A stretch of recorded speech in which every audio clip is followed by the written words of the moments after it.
Good day, everyone. Today I'll be sharing with you the top 4 definitions I love on the definition of research. So sit back and relax. I will start with number 1. This is the fourth one. So if we try to rank the definitions that I love, this is the fourth.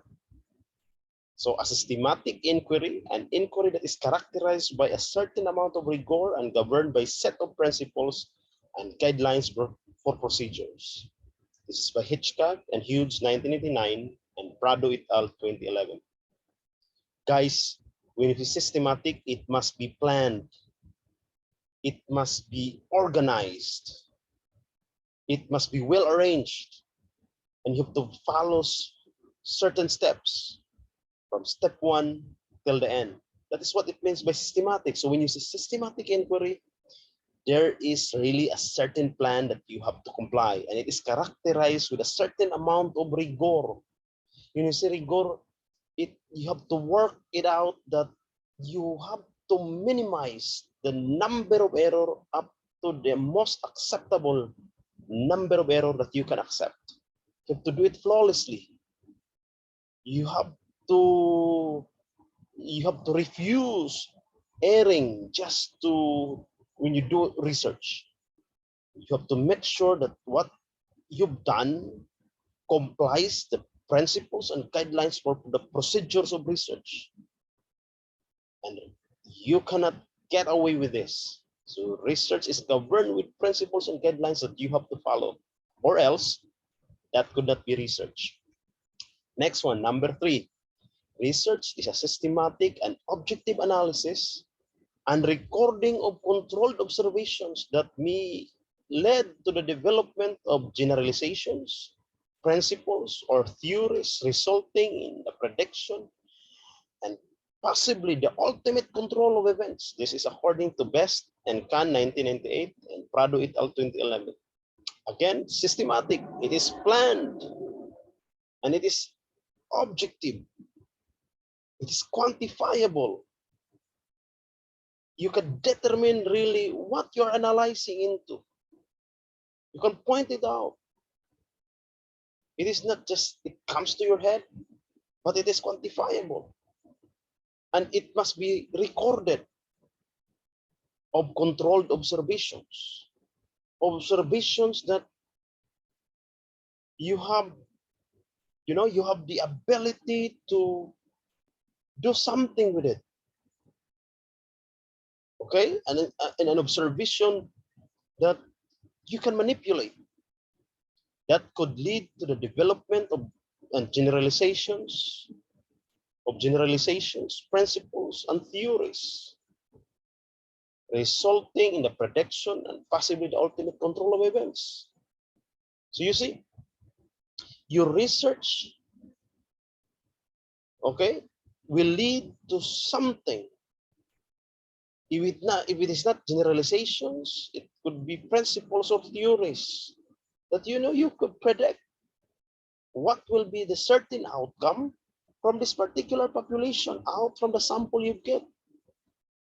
And possibly you can have the ultimate control of the events out from the results of your research. Next is number 2. It is a systematic, controlled, and empirical inquiry about the subject topic through problem-solving process using a rigorous application of the scientific method of the study of the problem. Again, plan, control. The researcher can manipulate, can work into the variables involved. Yes, you have a direct control of the procedures. And it is empirical. It must be based on facts. It must be based on evidence. It must be based on quantifiable,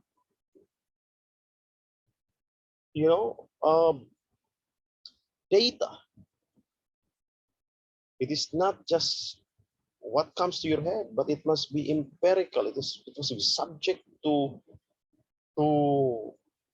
measurement, and you have to go into a problem solving process using a rigorous application of the scientific method. Meaning, when you try to apply the scientific method, you have to make sure that you'll have to follow the procedure, trying to avoid as much as possible all possible errors, so that you can come up with a research, for me, close to what is an acceptable, considerable number of errors, following the scientific method to the study of the problem of your research. The last one is that is a purposive, systematic scientific process of gathering, analyzing, classifying, organizing, presenting, and interpreting data for solution of a problem, for prediction, for invention, for the discovery of truth, or for the expansion or verification of existing knowledge, all for the preservation and improvement of the quality of human life. This is quite long, according to Calderon and Gonzalez 1993 and Prado et al. 2011. But again, I like this one. This is my number one, because when you do research, you have to make sure that it is based on particular purpose, not just by random of events, not just by, you think of it because somebody told you so, but it must be based on purpose, and it is planned, and it is scientific. You have to follow the process, a step-by-step process, dealing with facts, and then you gather the data, you analyze it, you classify it, you organize it, you present it, and then you interpret the data. For what? For the solution of a problem, for prediction, for invention, for the discovery of truth, for the expansion or verification of existing knowledge. So sometimes research supports an existing knowledge. It expands it. And sometimes it is so novel that it, it invents something. And it brings truth, hidden truth in the past.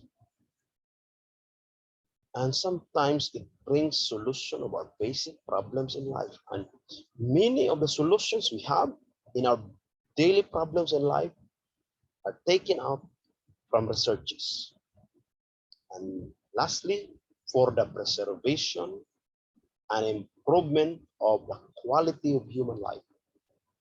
What we have now, the quality of life we have now, the happiness, the well-being that we have, the enjoyment that we have, most of it is the product of research. It is not a product of random events, but a well-planned, systematic, and a process doing things. And research is one of them. Guys, if you are new to this channel, I want you to invite you to like, comment, subscribe, and share. Most of my slides are shared through my slide share page at Herminio03. Visit, see my slides, and download my presentation. And for you to have more videos, be updated, like, comment, and share. Also, I invite you to like my other channel for philosophy and etc. Visit Yami Yuda. Watch, like, subscribe, hit the notification bell, share. Guys, may the force be with you. May the force be with you all. Thank you and have a good day.